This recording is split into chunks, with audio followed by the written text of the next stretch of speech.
Let's try to understand how graph works and how to find differential of a curve. That is, if you have a displacement versus time graph, how to go about plotting its velocity versus time graph.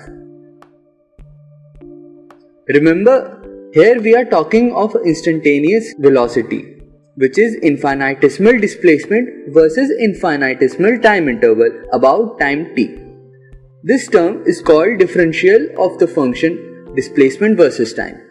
Differentiation essentially means finding the slope of each point. And as we remember, slope is tan theta. Qualitatively, we can say that the slope of this curve was high in the beginning and slowly reduces and then becomes zero when the tangent becomes horizontal and then becomes negative and then even more negative, increasing in magnitude.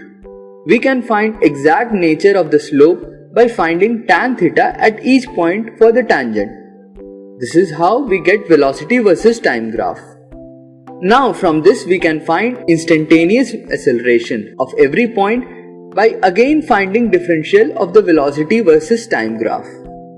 In mathematics, we learned how to differentiate a function.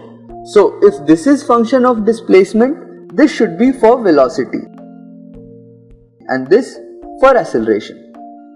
By differentiation, we find rate of change of any function. We use it to find velocity from displacement, but we need an antithesis of differentiation to find a displacement from velocity versus time graph.